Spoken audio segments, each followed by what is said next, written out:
Adventure.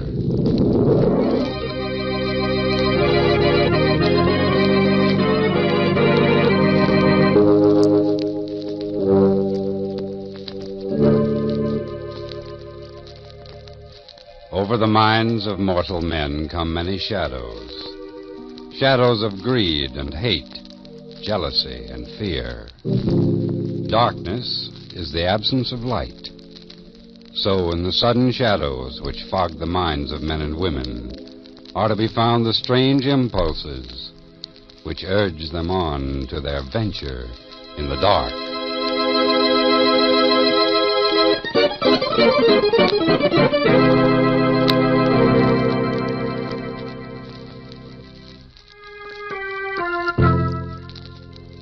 And now, for tonight's venture in the dark, we bring you Mr. Charles Barrett in Eclipse.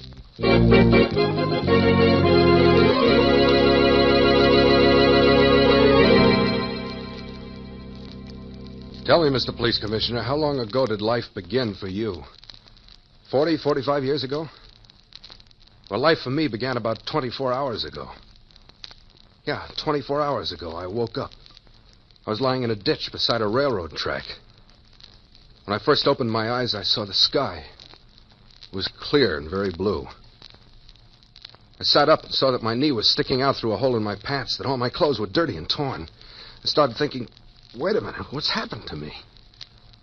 I rubbed my eyes like you do when you first wake up. My hand ran across something sticky. I looked at my hand. Blood. Yeah, dry, sticky blood. I figured I must have fallen off a train or been thrown off. I got up. Then this bum started walking up to me. I could see him quite a way off. Hey there, young fella. Yeah? You hurt? No, I'm all right. Well, what's the matter? Nothing. I'm all right. Dizzy, I guess.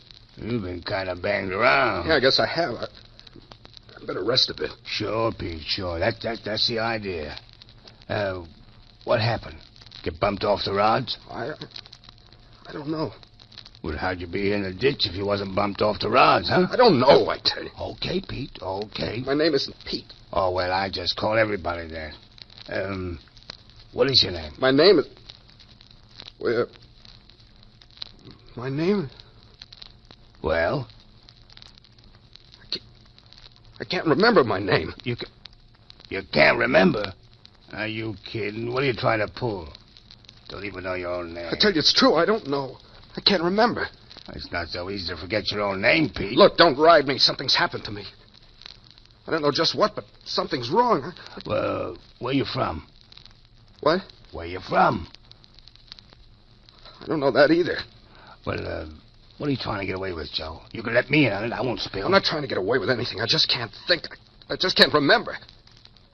It's crazy. Hey, you really got it bad, ain't you, Joe? Well, let me see. I was... No, it's no use. Hey, look in your pockets. Maybe you'll find something with your name on it. Yeah, maybe. I never thought of that.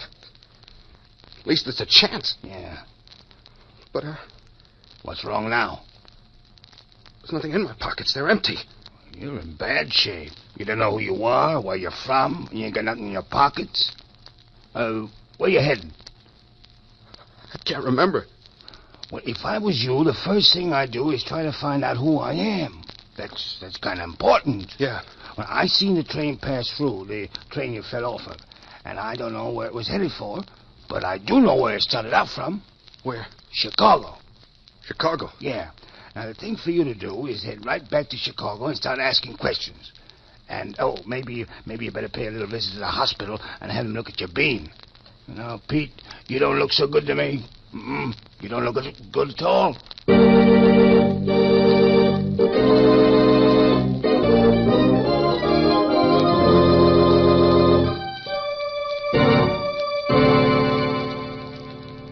Yes, Mr. Commissioner, that's how it started, with loss of memory. Amnesia. That was bad enough. But if I'd known how much bigger and more terrible my problems were going to be, I never would have come back to Chicago. Anyway, I hitchhiked in. When I saw how people were looking at my torn clothes, I thought I'd better pay a visit to a tailor. Good afternoon. Come in. Thank you. I'm... Such a beautiful day. I don't feel like working already, but when it's got to be, it's got to be. What can I do for you? Well, my clothes... Such a mess. You had an accident, eh? Yeah, I'm afraid I did. What's the matter with me? Sit down, sit down. You look terrible. You could use a little drink, some brandy maybe? No, thanks. I feel okay now. I'd just like to have these clothes sewn up and pressed a little. Could you do it while I wait? Certainly, and with pleasure. Look, go into the back room, throw your clothes through the door. You'll find the wash basin. You can wash that cut on your face. That's very kind of you. There's only one thing. Yes? I'm flat broke. I couldn't pay you for them now. Maybe in a day or so. All right, a day or so, a week or so. Go on, make yourself at home. And while you're washing up, I'll mend the pants. I'll get them in first-class shape. So I went into the tailor's little back room and took off my suit. Then I went over to the washstand and started to wash.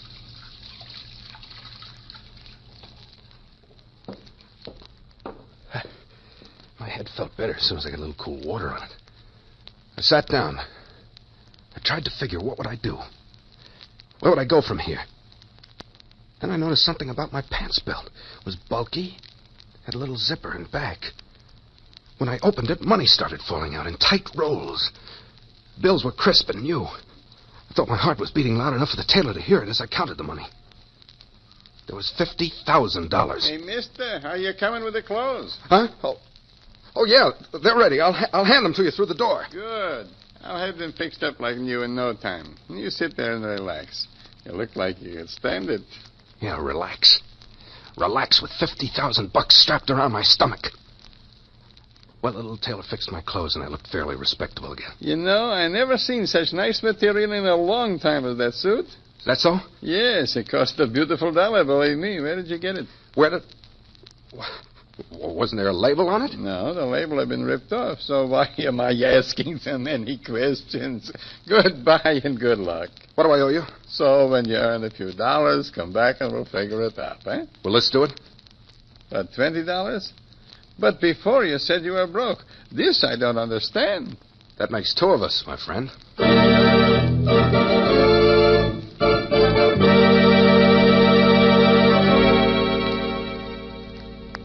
You can imagine how I felt, can't you, Mr. Commissioner? I didn't know what to do, where to turn. I thought of going to the police, but something in my subconscious mind warned me against it. When I looked fairly respectable again, I went out on the street and began walking. I didn't know where I was going or why. $50,000. I tried with every ounce of strength to crash through the wall that separated me from my past. Oh, it was no use. I must have walked for miles. Because suddenly it was dark. I was on a dismal little side street lined with hock shops, hamburger joints, and honky-tonks. And then some punk kid brushed against me. Hey, mister. What? You better fade fast. What? You're being tailed. What do you mean? A guy's been following you for the last hour. Following me? Relax. Don't get so jumpy. Boy, you must really be hot. Now, look into this window. You can see his reflection. The tall, skinny guy in the white suit. I see him. How do you know he's been following me? 'Cause I've been walking a little behind you ever since you turned down 14th Street. And I can tell when a guy's being tailed. Why are you telling me then? 'Cause maybe you'll be a big-hearted guy and slip me a bill for it. And 'cause maybe I don't like cops. Cops? Sure, he's a cop. I can tell him a mile away. Yeah, you must really be hot, mister.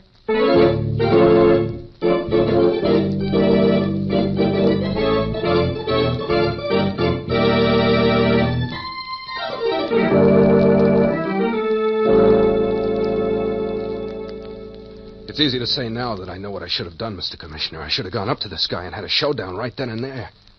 But panic is a funny thing. It begins almost before you know it, and there's no cure for it. No cure at all. I began hurrying as fast as I could. And I didn't stop until my wind gave out and my legs weighed a ton. Then I looked back. I'd lost my friend in the white suit. But for how long? I had to find a place to sleep that night. I saw this little hotel on a side street. straightened my tie, wiped the sweat off my face, started through the lobby. There was no one at the desk. I rang the desk bell. Little fellow with glasses came up. Yeah? I'd like a room. Rates are $1.50 in advance. That's all right. No luggage, huh? No, I'm just staying overnight. Yeah, that's all right. Very few of them bring any luggage. What's your name? Huh? Just what's your name for the hotel registers, huh? My name is Bronson. Howard Bronson. Howard Bronson. I thought for a minute you were going to say you were one of the Smith boys. Here's the key, Mr. Bronson. Okay. And now for the $1.50. Yeah, here. $20? Is that the smallest you have? That's all I have. All right. I suppose I can change it. You sure it's good? Didn't make it yourself now, did you? It's good. Oh, no offense. Just my own little joke. Okay. I'll take another nickel out for this newspaper. Sure thing, sure thing. And here's your change. Now, why don't you go up to bed? You look very tired. I tried to sleep, but it was no use. Why had that man in the white suit followed me? What had I done? Not knowing almost drove me out of my mind. Out of my mind. I was already out of my mind. And finally I must have dozed off, because I was suddenly in the middle of a terrible nightmare.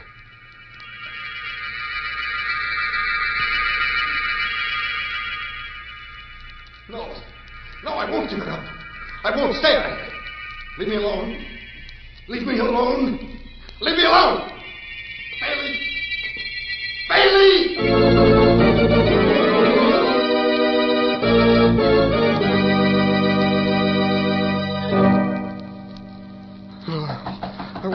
Mr. Bronson?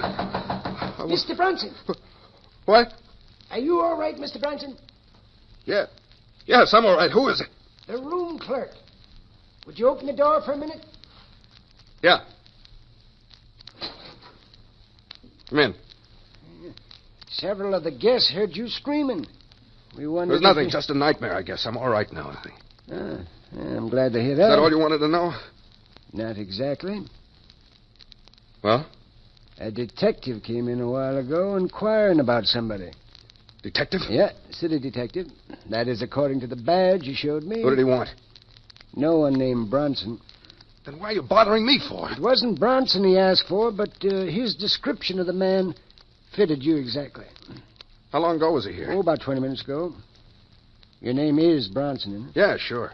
You know it's technically against the law to register under a name. My name's Bronson. Okay. Just wanted to make sure, that's all. He must have wanted somebody else. Says he's been checking up on all the hotels in this neighborhood. Says he might drop back later. What did he look like? Oh, tall fella, kind of slim, wearing a white summer suit. White summer suit? Yeah. You don't see many of those nowadays, do you? No. Yeah, you sure you're over your nightmare, huh? Yeah, I'm all right now. Okay, then. Good night, Mr. Bronson. Night. Oh, say. Yeah? If that fellow does come back. Detective? Yeah, the detective. If he does come back, let me know. I just want both him and you to make sure I'm not the one he's looking for. Okay, Mr. Bronson. Good night. After that, I didn't want to sleep. I got very jittery. I paced the room. Smoked one cigarette after another. Why had I said that to the clerk? I couldn't be so lily white with that 50 grand strapped to me. Still, maybe it would be better to have it out with the guy once and for all. Finally, I forced myself to sit down. I picked up the paper and started to read. The front page was filled with news of a war I couldn't even recall, and names that meant nothing to the shadow that had engulfed my mind. But down in the corner of the front page, what was this? A detective slain on train. Detective slain on train. George Bailey, Chicago detective Bailey, the man in my nightmare, was found dead this morning in a roomette on a westbound train. Police officials report that he was on the trail of one Joe Latterly, who is believed to have killed the detective during an attempted arrest. Police throughout the state are on the lookout for Latterly now. He is known to be carrying $50,000 in stolen currency. $50,000 in stolen currency.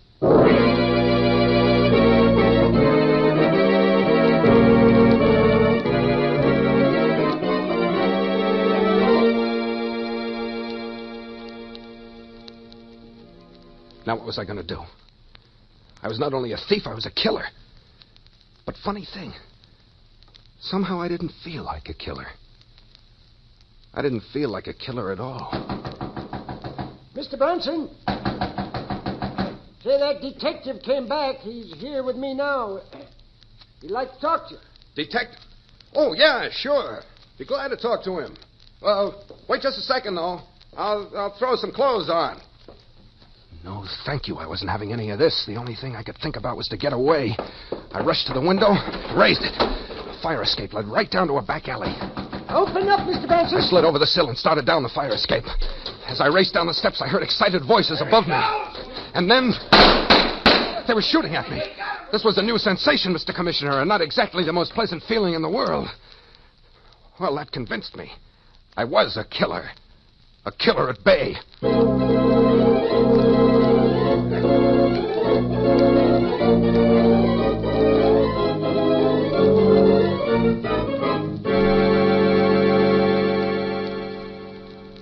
What could I do? Where could I go? It was almost midnight. There was not one person in the world that I could turn to, that I knew. Well, I didn't even know my own name. Wait a minute. Wait a minute, yes. Yes, I did know my own name. Joe Latterly, the newspaper said. Joe Latterly. I saw an all-night drugstore down the block. I closed myself in the phone booth there. Started thumbing through the directory. Sure enough, there it was, Joe Latterly. I wrote down my address. Began dialing my telephone number.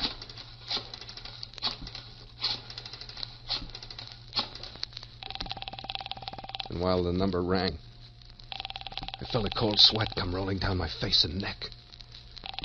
Soak into my collar. Hello. Hello? Is this the Latterly residence? Yeah. Yeah, what do you want? This is Joe. Joe? Yeah. It don't sound like you. I had a little accident. You get the money? Yeah. Any trouble? I killed him.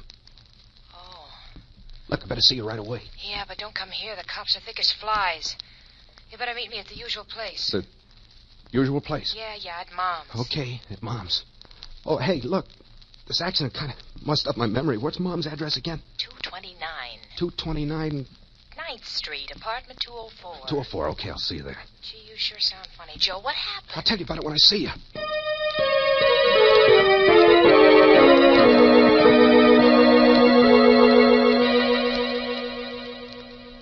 So I had a wife, and she was in on everything.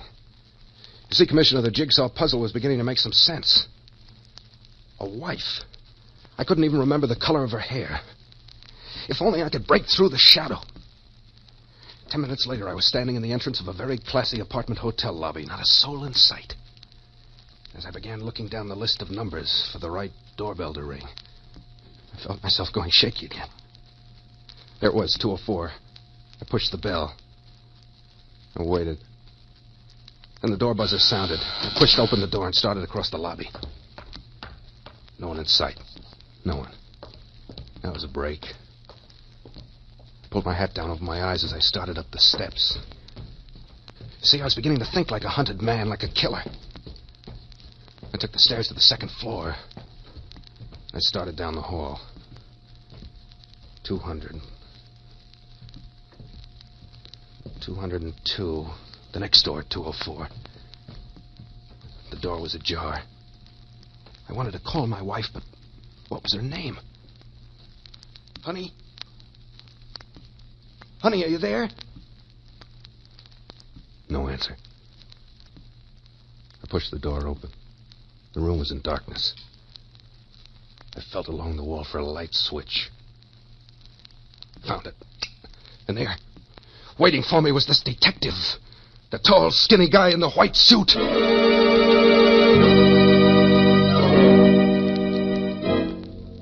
I let my nerves take over. I jumped from the room, slammed the door shut, and started running again.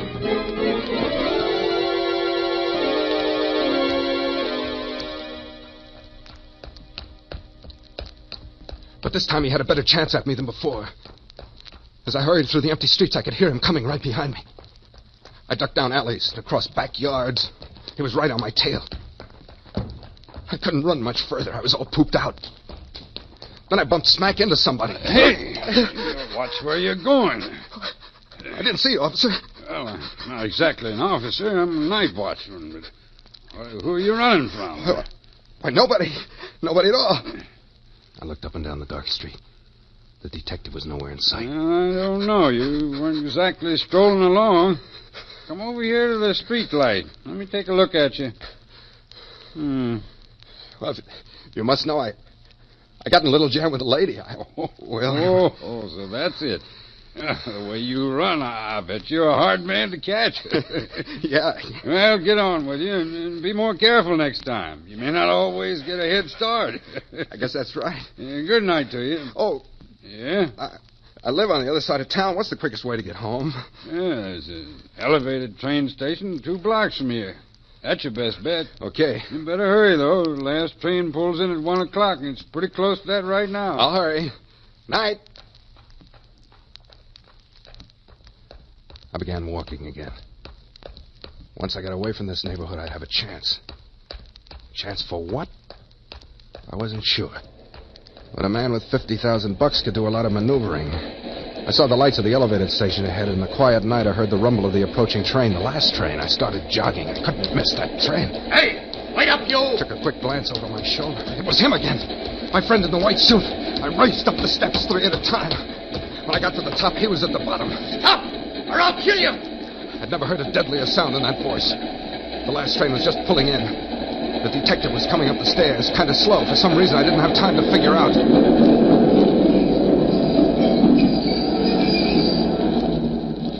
The train stopped. The doors swung open. I got in. The doors closed, and the train was on its way. I looked back. The detective was standing on the platform just looking at the train. I didn't get it. Why hadn't he come after me? I couldn't figure it. Then I decided I'd better get some information from the conductor. Say, can you help me? Yeah, sure. What do you want to know? Where's this train go? 63rd Street? 63rd Street, huh? Can I get the state highway from there? No, you're going the opposite way. That kind of mixed up my directions, huh? Well, the only way to get where you're going is to take another car back to the loop. Thanks. That was what I wanted to know. I decided to get off in a block or two in case the cop was waiting for me at 63rd. He must have figured he could beat me there. He'd probably have quite a little reception committee waiting. So I got up, started to walk to the door. Hey. Yeah? Where you going? Well, you said I was going the wrong way. I'm going to get off at the next stop. You can't get off till 63rd Street. This is an express.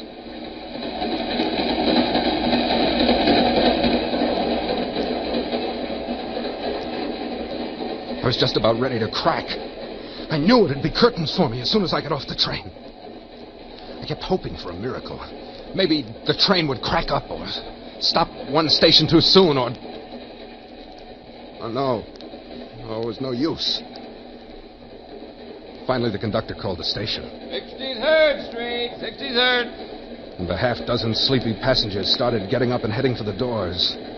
Then I got an idea. Maybe I could stay in the car. Maybe I could wait.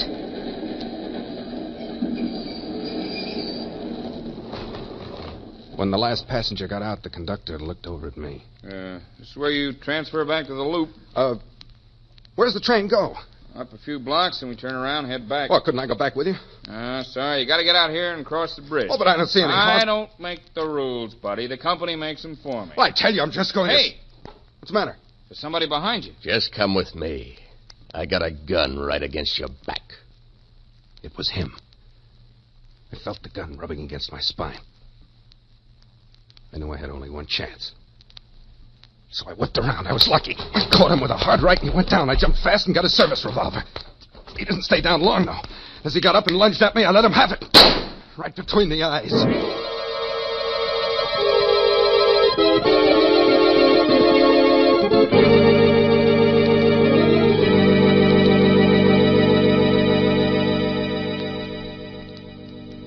So there's my story, Mr. Police Commissioner. I'm Joe Latterly. I killed 2 cops. One today and one last week. I stole $50,000. I'm tired of the whole thing. I'm glad it's over. It's quite a story, mister. I don't suppose you remember how or why Detective Bailey was killed last week on that train out of Chicago? No. Well, we've reconstructed the crime pretty well, we think. It began a week ago when a fellow named Steve Roycroft came to headquarters with a complaint against one of his employees whom he suspected of embezzling $50,000. And that employee was... Joe Latterly. I see. Latterly had disappeared, and Detective Murphy was assigned to the case. Later that day, he found Latterly taking the morning train out of Chicago. He called Roycroft and told him about it. Both Roycroft and Murphy made the train on Latterly's trail. They confronted him and got back the $50,000. Who got the money back? The man it rightfully belonged to, Steve Roycroft. Well, where did I... Just a minute. Roycroft got his money back, but Latterly made another try. He overpowered Murphy and killed him. He would have killed Roycroft, too, but Roycroft jumped for his life from the speeding train. Wait a minute. You got it wrong. I jumped from the train, remember? Exactly. But you just said... You're not Joe Latterly, my friend. You are Steve Roycroft. When you got your money and jumped from the train, you lost your memory.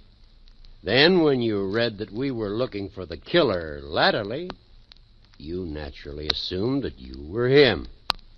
Of course, we thought Latterly still had the money. Good heavens. What's the matter now? Well, don't you realize what I've done? What? Well, thinking I was Joe Latterly, I killed the detective who was trying to bring me in. Detective? Yes, just now, on the elevated platform. Oh, but that wasn't a detective at all. But then who... He was Joe Latterly trying to get back his money. Or should I say, your money. Joe Latterly. That's right. And there won't be any charges. You killed him in self-defense. Yes, it was Joe Latterly all the time. That's why you met him in that apartment. It was his hideout. I know this has been a great shock to you, Mr. Roycroft. Shock, yeah? You're not well. You need rest. I've sent for an ambulance to take you to the hospital. The psychiatrist there will be able to help you recover the balance of your memory. I hope so. I hope they can make me forget what I thought I was. How do you mean? I've lived the life of Joe Latterly too well. It's done something to me. I'd begun to think like he must have thought. Like a hunted killer. It's not going to be easy to return to the commonplace, routine existence of this Steve Roycroft after what I've been through. No, I hope I won't become too bored, Mr. Commissioner.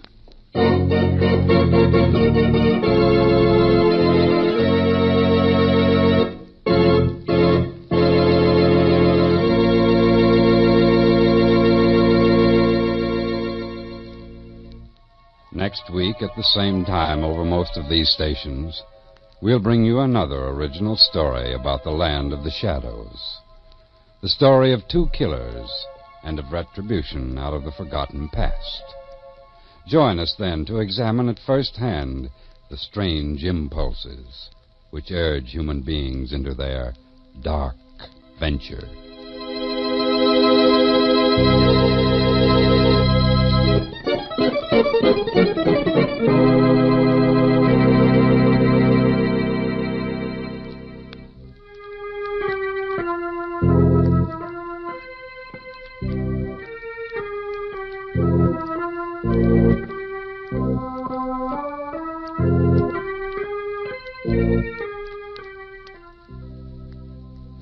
Eclipse was written by Larry Marcus and Robert Light and featured Charles Barrett as Steve Roycroft.